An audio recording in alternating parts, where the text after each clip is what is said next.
خیبر فتح ہوا تو ایک یہودن نے اللہ کے رسول صلی اللہ علیہ وسلم کو بکرے کے گوشت میں سب سے زیادہ ہڈی لگا ہوا ران کا حصہ پسند تھا جو اللہ کے رسول کھاتے تھے، تو اسی ہڈی لگے ہوئے ران کے حصے میں ایسا تیز زہر رکھا کہ چکے تو انسان کو کیا ہے موت واقع ہو جائے، ایسا تیز زہر رکھ کے اللہ کے رسول کی دعوت کی۔ اللہ کے رسول دعوت پہ موجود ہوئے، ساتھ میں حضرت عباد بن بشر کے والد بشر بھی تھے، اور دونوں ایک ساتھ لقمہ اٹھایا اور بشر نے منہ میں ڈال لیا، اور اللہ کے رسول صلی اللہ علیہ وسلم ڈالنے ہی والے تھے، وہی کے ذریعے خبر ہوئی کہ اس کے اندر زہر ہے۔ ایک روایت میں کہ اللہ کے رسول نے کہا کہ یہ بوٹی مجھے کہتی ہے، یہ بوٹی مجھے کہتی ہے کہ اس کے اندر زہر ہے، مت کھاؤ، اور اللہ کے رسول نے رکھ دیا، لیکن چک چکے تھے، نگلا نہیں، تھوک دیا، اور صحابی نگل چکے تھے۔ تو عباد بن بشر اسی وقت فوت ہو گئے، شہید ہو گئے، اور اللہ کے رسول صلی اللہ علیہ وسلم کو اس زہر کا اثر تھا اتنا کہ آخری وفات کے وقت فرمایا کہ مجھے اسی زہر کا اثر ہے جس کی وجہ سے بخار نے آ لیا ہے۔ اسی وجہ سے بہت سے مفسرین اور محدثین کہتے ہیں کہ اللہ کے رسول کی وفات نہیں، اللہ کے رسول کی شہادت ہوئی۔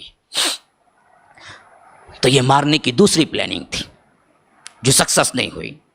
حضرت عباد بن بشر کے والد بشر اس موقع پر ہلاک ہوئے۔ اللہ کے رسول نے وہ یہودن کو بلایا، پوچھا تو نے زہر ملایا؟ کہا کہ ہاں ملایا۔ اعتراف کیا، کہا کہ کیوں؟ کہا کہ دو مقاصد تھے، ایک مقصد تو یہ تھا کہ ہماری پوری نسل کو آپ نے جو برباد کیا، خیبر کی فتح میں ہماری جو شکست ہوئی اس کا بدلہ لینا تھا، اور دوسرا یہ تھا کہ میں ٹیسٹ بھی کرنا چاہتی تھی کہ آپ واقعتاً اللہ کے رسول ہیں یا نہیں ہے۔ اگر آپ رسول ہوتے تو اللہ ضرور بالضرور آپ کو اطلاع دے گا، آپ نہیں کھائیں گے، آپ بچ جائیں گے، اور میرا ٹیسٹ مکمل ہو جائے گا کہ آپ رسول ہیں یا نہیں ہیں۔ تو آپ بچ گئے تو اس سے معلوم ہو گیا کہ آپ سچے رسول ہیں۔ تو اللہ کے رسول صلی اللہ علیہ وسلم اپنا ذاتی کبھی انتقام کوئی نہیں لیا تھا، کہا کہ اگر میرا مسئلہ ہوتا تو میں تجھے معاف کر دیتا، لیکن میرا ساتھی ایک اسی میں شہید ہوا ہے، اس کے پاداش میں قتل پہ قتل اس کو قتل کر دیا گیا۔ یہ علانیہ سازشیں اللہ کے رسول کی موجودگی میں ہوتی رہی، اللہ کے رسول کی موجودگی میں۔ اسی طرح جب ان سب سے ہار گئے تو انہوں نے دیکھا کہ ان سب چیزوں سے کیا ہے، اللہ کے رسول صلی اللہ علیہ وسلم کو اللہ بچا دیتا ہے۔ تو لبید ابن عاصم ایک یہودی کٹر بڑا جادوگر تھا، اس کے پاس گئے اور اللہ کے رسول صلی اللہ علیہ وسلم پر ایسا جادو کیا جو کہ بہت کڑا بھی تھا، اور مقصد یہ تھا کہ اللہ کے رسول صلی اللہ علیہ وسلم اس سے انتقال کر جائے، نعوذ باللہ۔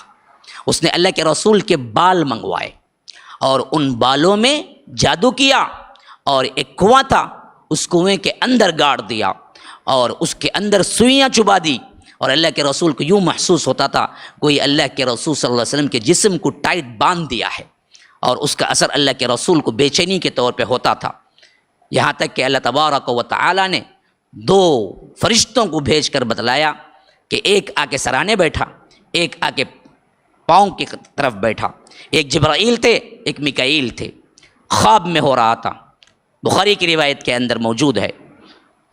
تو پہلے نے کہا اس پہ کیا ہوا ہے، دوسرے نے کہا ان پہ سحر ہوا ہے، جادو ہو گیا ہے۔ کون کیا ہے؟ لبید ابن عاصم نے۔ کہاں کیا ہے، کس پہ کیا ہے؟ اللہ کے رسول صلی اللہ علیہ وسلم کے بالوں میں۔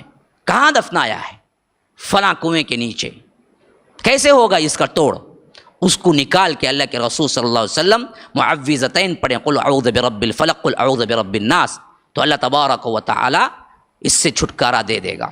تو اللہ کے رسول کی آنکھ کھل گئی، فوری کہا کہ اماں عائشہ سے کہ میں کئی دنوں سے پریشان تھا کہ مجھے کیا ہوا ہے، اور میں نے اللہ سے دعا مانگی کہ اللہ مجھ پہ کیا ہوا ہے مجھے بتلا دے۔ اللہ خواب میں مجھے دکھلا دیا کہ فلاں نے مجھ پہ جادو کیا ہے، اور حضرت علی کو حکم دیا کہ جاؤ اس کنویں کا پانی نکالو اور اس کے اندر سے وہ جادو کی چیز نکالو اور اس کو توڑ کے فنا کر دو، اور تم پہلے جاؤ میں ساتھ میں آؤں گا۔ حضرت علی پہنچے، نکالے، اور اس کے اندر اس نے 11 گھاٹیاں ڈال رکھی تھی جو کہ اللہ کے رسول صلی اللہ علیہ وسلم ایک ایک آیت پڑھتے اور ایک ایک گھاٹی نکالتے جاتے۔ پورے 11 آیتیں ہیں، قل اعوذ برب الفلق قل اعوذ برب الناس کے 11 گھاٹیاں، 11 آیتوں کے ذریعے کھل گئی، اور اللہ کے رسول نے کہا کہ اللہ کا شکر ہے جو میں بندھا ہوا محسوس کرتا تھا وہ بالکل بھی وہ درد جاتا رہا، اور اس سے نبوت میں کوئی فرق نہ آیا۔ یہ بحیثیت جسمانی، جس طرح ایک بیماری بخار آ سکتی ہے ایک نبی کو، اسی طرح اس کا اثر ہوا،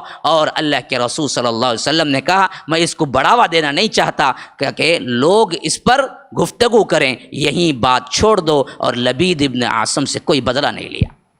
حضرت علی نے کہا کہ اللہ کے رسول آپ حکم دیں میں اس کو قتل کر دوں، کہا کہ میں اپنا ذاتی انتقام لینا نہیں چاہتا، اور یہ باتیں لوگوں کے درمیان گھومنا اچھی بات نہیں ہے، تو یہیں سے معاملہ چھوڑ دو، دفنا دو۔ یہ تیسری سب سے بڑی سازش تھی جو اللہ کے رسول صلی اللہ علیہ وسلم کے دور مبارک میں خود یہودیوں نے کی تھی۔